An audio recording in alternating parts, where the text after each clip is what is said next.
Walking, protein, carbon, and water. This is what animates us, protein. And that's what a doubles is. A doubles is bara and chana, chickpeas. So when the Minister of Agriculture talked about this today, I was wondering if he knew that this, as a national breakfast, saves us a lot of money in public health because it's nutritious and it's healthy. Now, fried bara, fine, granted. A little saffron and turmeric, good. Little vitamins in that. But it's still fried in oil, I grant you that. But he wasn't talking about the nutrition value of chickpeas or flour or anything else for that matter. He was talking about foreign exchange.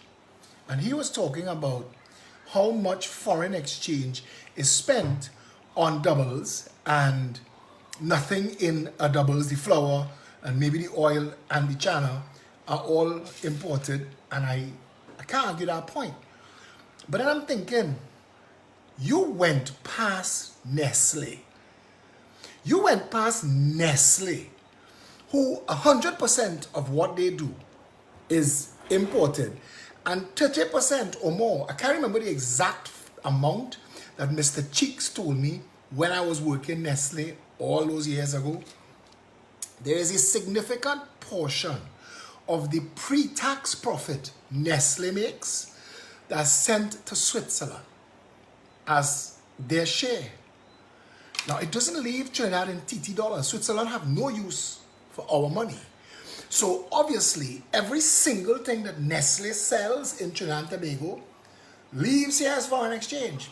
And then I started to think about Rituals and KFC and Burger King and McDonald's and all the other franchises, Church's Chicken, and everything that Pizza Boys sells.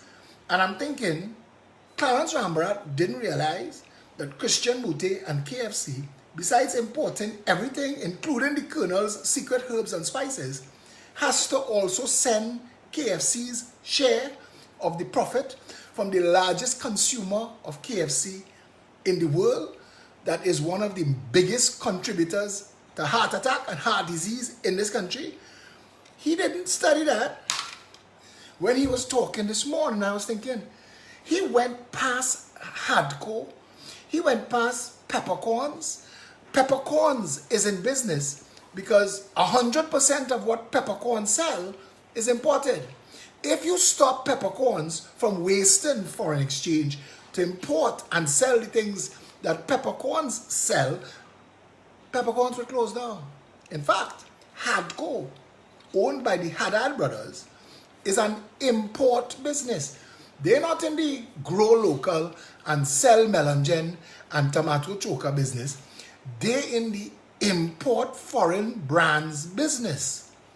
And Clarence went past them. Clarence didn't talk about Massey, a massive importer. Clarence ignored to talk about the brands that are on the shelf like this. 70% of all of the plastic, 70% of the entire landfill, 70% of everything flooding this country is Trinidad water, but the Trinidad water inside of here is the cheapest thing. Hadid getting this practically for free. The expensive thing here is the imported plastic pellet that is extruded to make this bottle and these caps. These caps are made outside of Trinidad and Tobago and imported here in massive amounts for water.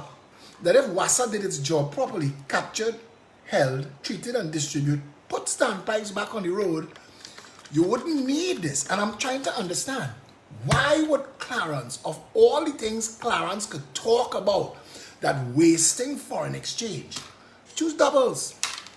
And then it dawned on me, is the size of the doubles market. You may not know this, but more doubles are made and consumed in this country in a day than KFC sells possibly in a year. All of the people that eat doubles in the morning, and it's all races eat doubles. It's nutritious, it's healthy, it's convenient, it's tasty, it gives you a good start for the day. It's rich in protein and other little nutrients that come with the with the sweet sauce and the pepper and thing, all of which is local. But the size of the market must be 3/4 the population eat doubles every day. And doubles is huge. Sada roti market, huge. And that must be burning some people eye. And maybe that's why Clarence Rambarat attacked China. Because doubles and chana is the largest selling food in Trinidad that's not prepared home. It is consumed on a daily basis by many times many more people than consume all other fast foods and all other foreign-based Starbucks rituals nonsense combined. And I thought maybe that's the issue. That Clarence was sent on a mission.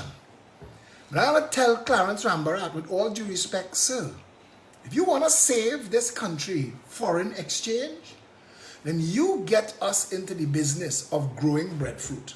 One breadfruit tree in a yard could feed a family of 4 for 75 years. But if you encourage people to grow breadfruit trees, if you made breadfruit trees available to every Trinbagonian that owns a home, you will damage the 1% and their food import bill.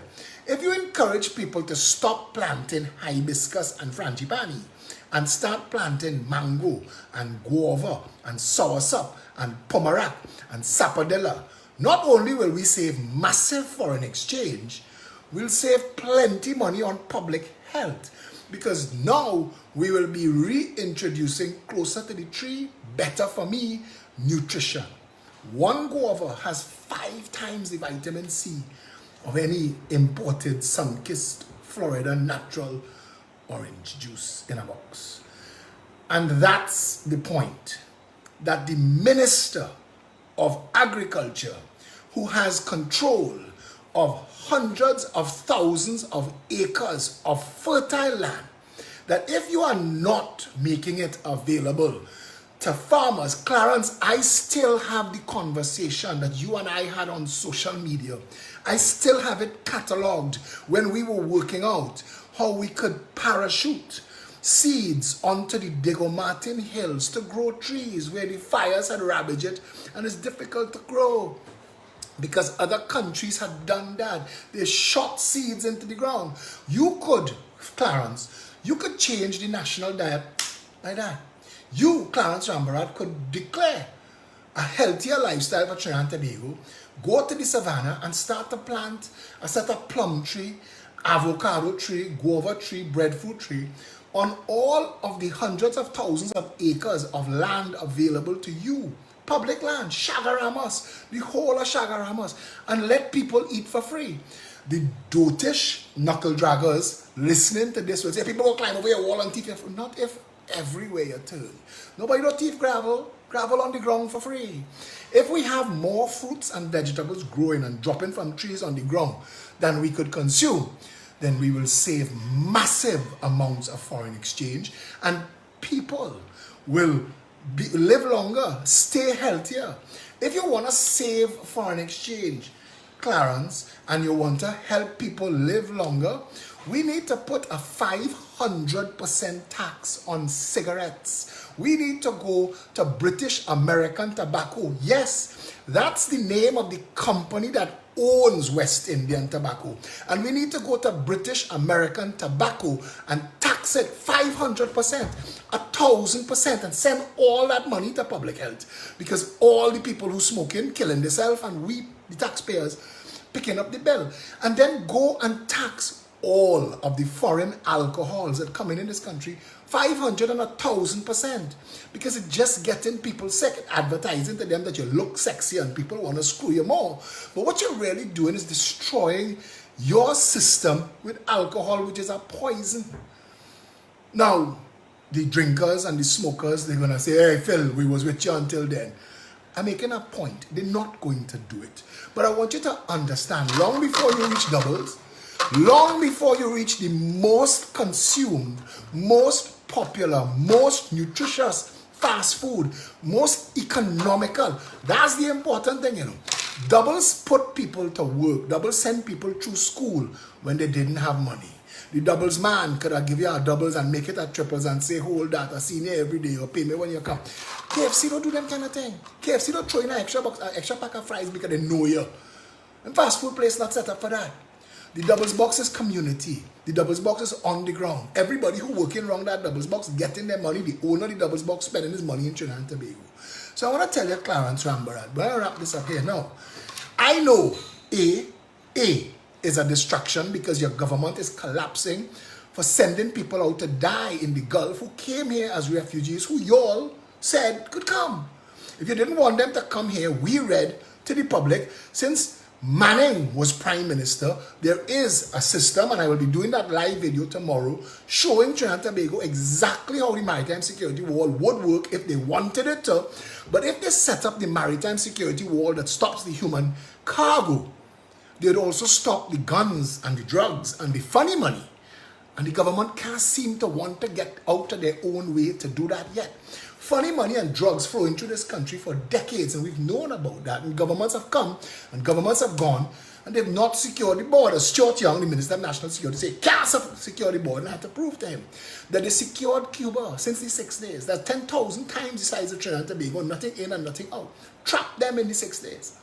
They had to learn to do everything in Cuba. The whole world was Cuba. If you had smuggled out a charcoal from Cuba, it would come out a diamond. First is heat and pressure to move.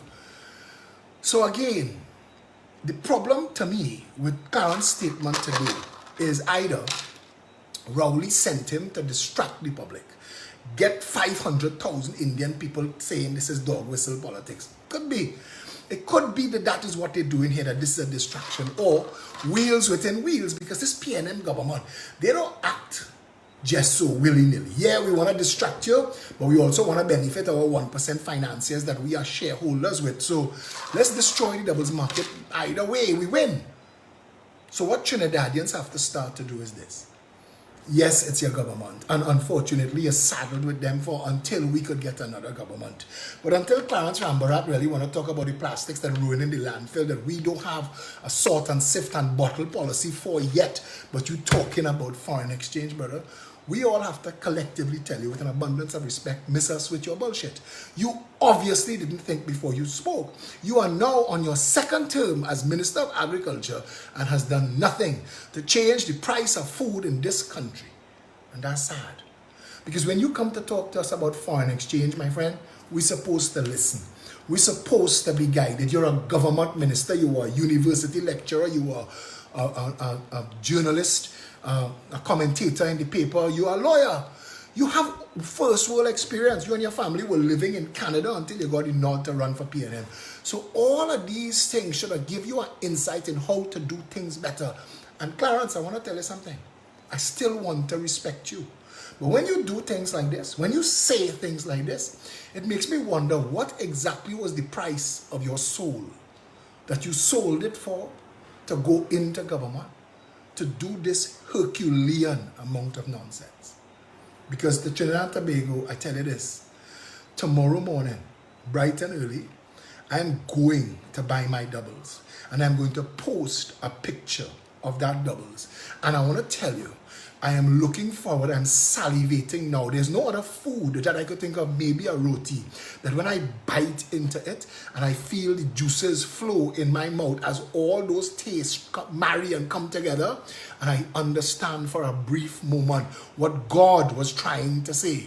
I won't take Clarence Rambarat too seriously. And long before you talk about China as causing a problem for foreign exchange, but no, call me on the phone. I could send you in plenty places where we're spending useless foreign exchange, propping up businesses that damaging people and costing us at the healthcare end of the equation. So, eat your doubles, Trinidad and Tobago. Put slight pepper on it. Tomorrow, eat an extra one. Say this one is for Clarence. Stay safe, Trinidad.